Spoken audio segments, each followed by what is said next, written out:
Good morning बच्चों। आज हम आप लोगों को इस वीडियो में क्लास 7 का सामाजिक विज्ञान फर्स्ट पढ़ाएंगे। हम लोग 2 पार्ट पढ़ चुके हैं। आज हम लोग पार्ट 3 पढ़ेंगे। पार्ट 3 का नाम है दिल्ली के सुल्तान।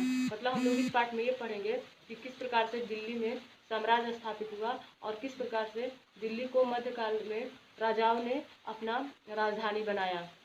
सबसे पहले हम आप लोगों को ये बता दें कि पार्ट 2 में हम लोग केवल जो शासन व्यवस्था पढ़े हैं उसमें कावेरी नदी का जिक्र आया है।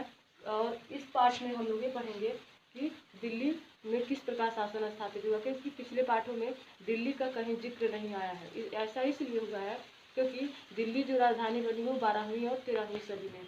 सबसे पहले दिल्ली में शासन स्थापित करने वाले जो शासक थे वो राजपूत वंश के तोमर वंश के शासक थे। तोमर वंश के शासकों ने और चहमान वंश के शासकों ने दिल्ली को पहले व्यापारिक केंद्र बनाया।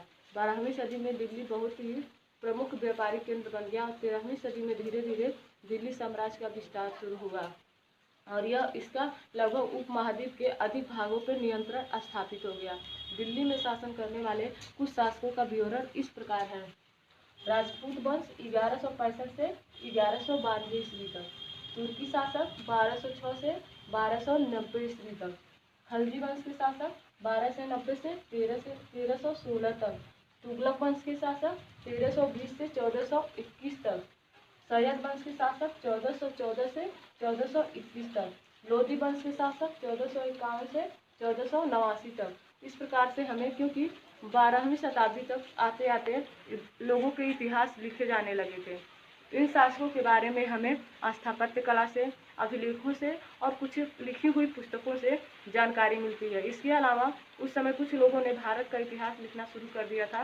उस समय यहाँ पे जो भी शासक थे वो तुर्की शासक थे, सैयद वंश के शासक थे और मुख्य रूप से उन शासकों से संबंधित जो भी दरबारी, कवि, प्रशासक थे उन लोगों को फारसी भाषा आता था। इसलिए फारसी में इतिहास को तवारीख बोला जाता था और वो लोग तवारीख लिखते थे, तिथियों के अनुसार भारतीय इतिहास की घटनाओं का जिक्र करते थे और उसी को इतिहास में अंकित करते थे। वे जो कवि और लेखक होते थे वो भारत में न्याय संगत शासक पर जोर दिए और इसके लिए एक मुदबिर ने एक न्याय चक्र प्रणाली का जिक्र किया है।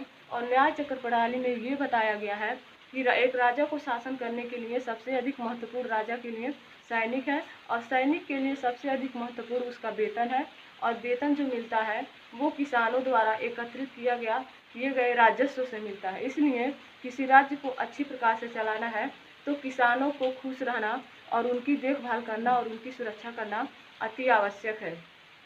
मध्यकाल के इतिहास में यानी 12वीं शताब्दी के इतिहास में दूसरा जो उदाहरण मिलता है वो मिलता है मिन्हाज-ए-सिराज का, क्योंकि उस समय की में स्त्रियों की स्थिति क्या थी। मिन्हाज-ए-सिराज ने ये बताया है कि 1236 में रजिया सुल्तान को इल्तुतमिश ने शासिका बनाया। रजिया सुल्तान इल्तुतमिश की बेटी थी, लेकिन उसे उस क्षेत्र के शासकों ने, उसके बेटों ने और वहाँ के जो भी कवि और इतिहासकार थे उसे मानने के लिए तैयार नहीं थे। इसी कारण से रजिया सुल्तान केवल 4 साल तक 1236 से और 1240 तक ही शासन कर पाई। वहाँ की जनता ने और वहाँ की जो भी पुरुष समाज था उसका विरोध कर दिया। इस कारण से रजिया सुल्तान को अपना शासन छोड़ना पड़ा। मुख्य रूप से जो तवारीख के लेखक थे वो अपना इतिहास फारसी भाषा में लिखते थे और उनके इतिहास लिखने के 2 कारण थे। पहला, उस समय की सामाजिक और राजनीतिक व्यवस्था का प्रतिरूप राजा के सामने रखना, जिससे राजा खुश होकर के और उन्हें अधिक से अधिक इनाम दे। दूसरा जो कारण था वो राजा के द्वारा एक आधिकारिक शासन और लिंगभेद पर आधारित समाज की व्यवस्था कराना चाहते थे। दिल्ली सल्तनत का विस्तार गैरीसन शहर से साम्राज्य तक। जो भी दिल्ली के शासक थे उन लोगों का जो सल्तनत था उसको गैरीसन बोला जाता था। वहाँ के राजा मुख्य रूप से 2 प्रकार के क्षेत्रों यानी भीतरी सीमा और बाहरी सीमा। भीतरी सीमा का मतलब शासन के केंद्र से है और बाहरी सीमा का मतलब शासन के अंतर्गत जो भी युद्धों के द्वारा या जब शासक शासन का विस्तार करता था और जो उसके सीमा में क्षेत्र आते थे वो बाहरी क्षेत्र कहलाते थे।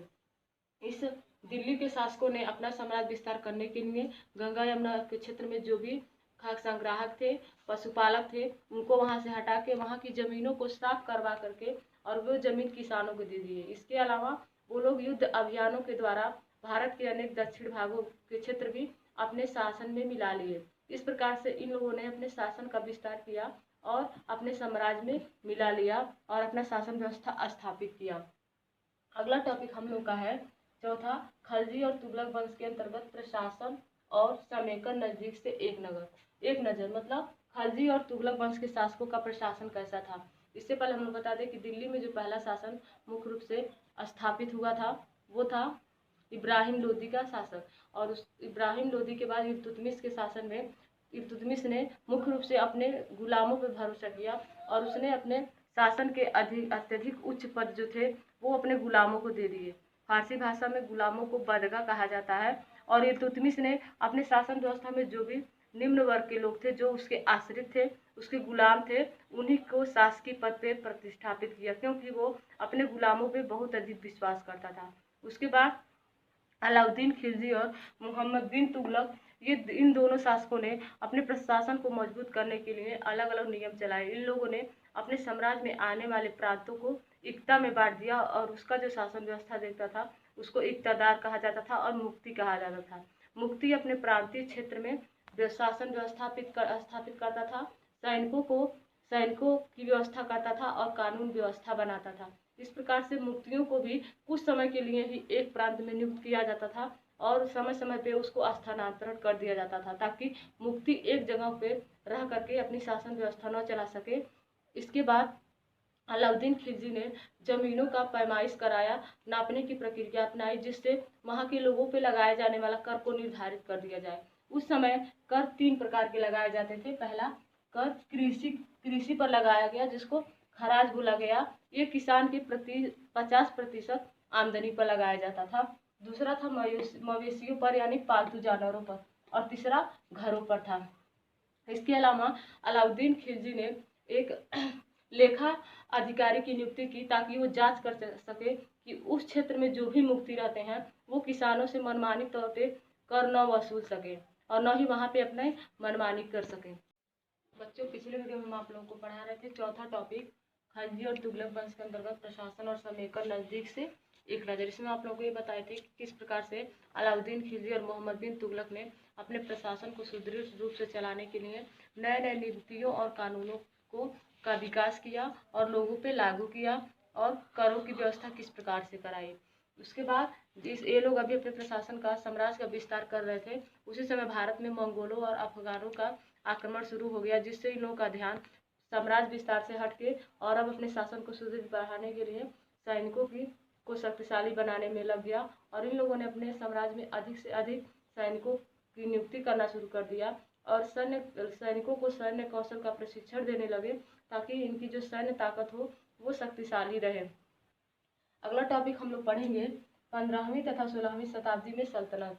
हम लोग 1200 से लेके और 1600 शताब्दी में क्या हुआ इसके बारे में पढ़ रहे हैं इस पाठ में। और हम आप लोगों को ये बताए हैं कि 12वीं सदी में दिल्ली एक सल्तनत के रूप में विकास में आया, लेकिन 15वीं शताब्दी के शुरुआत में और 16वीं शताब्दी तक अफगानों और मंगोलों का आक्रमण भारत में हुआ। मुगल वंश का पहला शासक बाबर, जिसने मुगल वंश की स्थापना की, उसने 1526 ईस्वी में इब्राहिम लोदी पर आक्रमण किया। इस आक्रमण को पानीपत के प्रथम युद्ध के नाम से जाना जाता है, और इस युद्ध में इब्राहिम लोदी पराजित हुआ, जिससे भारत में मुगल वंश की स्थापना हुई। और उसी समय से मुगल वंश का इस प्रकार से साम्राज्य विस्तार हुआ कि मुगल वंश भारत का एक शक्तिशाली साम्राज्य बन गया, और उसने लगभग भारत पर 300 वर्षों तक यानी 1857 तक शासन किया। इसके बाद अगले पाठ में पाठ 4 में हम आप लोगों को मुगल वंश के बारे में बताएंगे। ये पाठ समाप्त हुआ। धन्यवाद।